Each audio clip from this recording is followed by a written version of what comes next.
오늘 우리에게 주시는 하나님의 말씀은 구약 성경 예레미야 애가 3장 55절에서 66절까지 말씀입니다.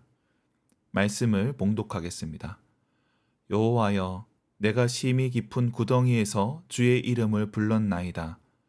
주께서 이미 나의 음성을 들으셨사오니 이제 나의 탄식과 부르짖음에 주의 귀를 가리지 마옵소서. 내가 주께 아뢰날에 주께서 내게 가까이하여 이르시되 두려워하지 말라 하셨나이다. 주여, 주께서 내 심령의 원통함을 풀어 주셨고 내 생명을 속량하셨나이다. 여호와여, 나의 억울함을 보셨사오니 나를 위하여 원통함을 풀어 주옵소서. 그들이 내게 보복하며 나를 모해함을 주께서 다 보셨나이다. 여호와여, 그들이 나를 비방하며 나를 모해하는 모든 것, 곧 일어나 나를 치는 자들의 입술에서 나오는 것들과 종일 나를 모해하는 것들을 들으셨나이다. 그들이 앉으나 서나 나를 조롱하여 노래하는 것을 주목하여 보옵소서. 여호와여, 주께서 그들의 손이 행하는 대로 그들에게 보응하사 그들에게 거만한 마음을 주시고 그들에게 저주를 내리소서. 주께서 진노로 그들을 뒤쫓으사 여호와의 하늘 아래에서 멸하소서. 아멘. 예레미야 애가 3장의 말씀을 함께 살펴보고 있습니다. 오늘 본문으로 3장의 시가 마무리됩니다. 오늘 본문에서 시인의 관점이 변화되고 있습니다. 기도 가운데 새로운 인식을 하게 된 것입니다.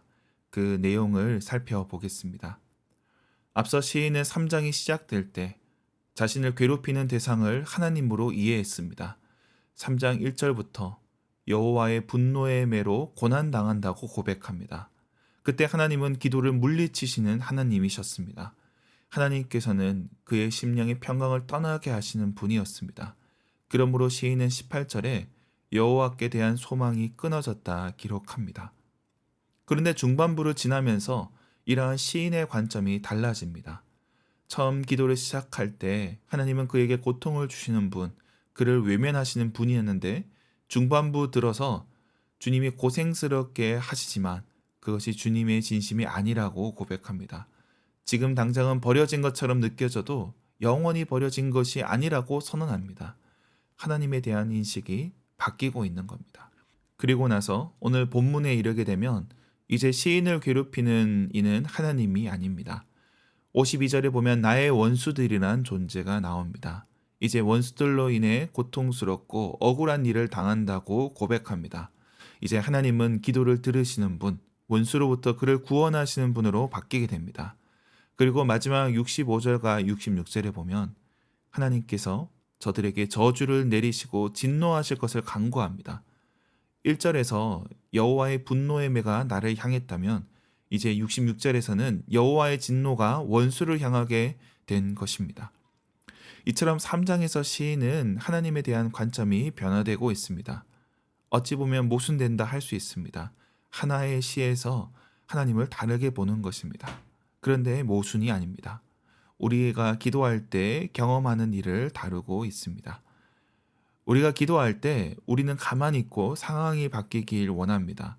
그런데 자세히 보면 하나님이 바뀌기를 기도합니다. 하나님의 뜻을 바꾸려고 노력합니다. 그러나 기도가 이어지는 가운데 하나님은 우리를 돌아보게 하십니다. 상황을 바꾸기보다 우리를 먼저 변화시키십니다. 우리의 시선이 바뀌는 가운데 하나님을 새롭게 이해하게 됩니다. 그렇게 기도는 우리를 변화시키는 과정이고 하나님을 새롭게 만나는 자리입니다.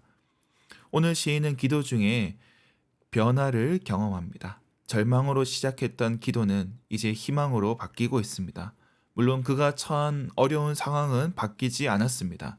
그러나 관점이 달라진 것입니다. 하나님께서는 이제 그의 대적자가 아니라 그의 구원자로 바뀌셨습니다. 이제 하나님께서 그에게 가까이 하시고 두려워하지 말라 말씀하십니다. 이제 하나님은 억울함을 풀어주실 분이시기 때문입니다. 그렇다면 우리의 기도도 이러한 과정을 염두에 두어야 합니다. 오랫동안 한국교회는 강청 기도를 강조했습니다. 나무 뿌리를 뽑는 기도, 보좌를 흔드는 기도를 모범으로 제시했습니다. 흔들리지 않는 마음을 믿음으로 여겼던 것입니다. 어찌 보면 지난날에 정신일도 하사불성, 하면 된다, 이런 시대 정신과 상통하던 기도였습니다. 그 시대 상황에서 기도자의 의지를 강조하는 기도, 반드시 뜻을 이루어내는 기도가 드려졌던 겁니다. 절대적으로 가난했던 시대, 절박했던 상황에서 드리는 기도는 누구도 타박할 수 없을 겁니다. 자식이 먹을 것이 없어 울부짖는 상황에서 차분히 기도할 어머니는 없을 겁니다. 그러나 그러한 기도만이 정답일 수 없습니다. 시대 가운데 기도의 모델이 달라질 수 있습니다. 진실된 소통은 상대도 변화시키지만 나도 변하게 만듭니다. 서로에게 영향을 주기 마련입니다. 내 생각을 바꿀 마음이 없다면 소통은 불가능합니다. 하나님과의 관계도 마찬가지입니다.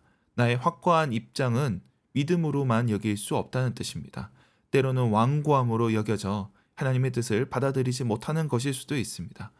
우리가 경험하는 상황에서 진실되게 고백할 때 하나님께서 우리의 마음을 만져주십니다. 우리의 관점을 바꾸어 주십니다. 이를 받아들이는 과정도 기도의 한 부분인 것입니다.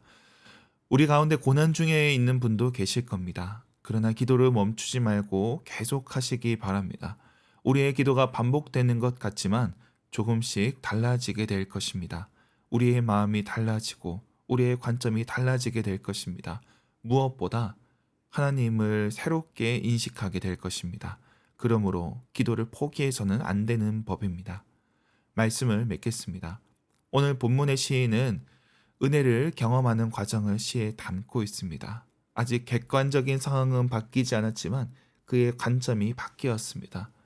그에게 분노하시던 하나님은 이제 그의 원수에게 진노하시는 분으로 변화되었습니다. 하나님과의 관계가 회복되고 있습니다. 우리의 기도도 그렇게 되어야 할 것입니다.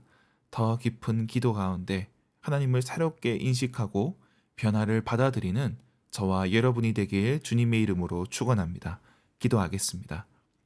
하나님 아버지, 우리의 기도가 더욱 깊어지기 원합니다. 우리가 주님을 오해했다면 기도 중에 다듬어 주시고 우리의 인식을 변화시켜 주옵소서. 주님을 더욱 알게 하시고 고난의 의미를 깨닫게 하여 주옵소서.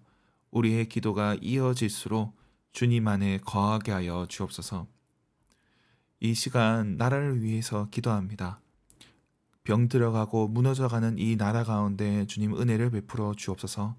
하나님을 경외하는 자들이 곳곳에서 그 사명을 감당하게 하여 주옵소서.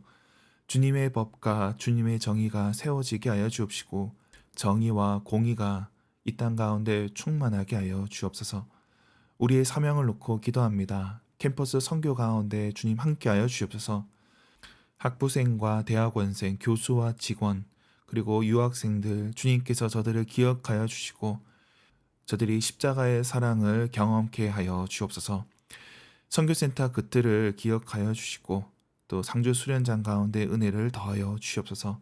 우리 자녀들을 위해서도 기도합니다.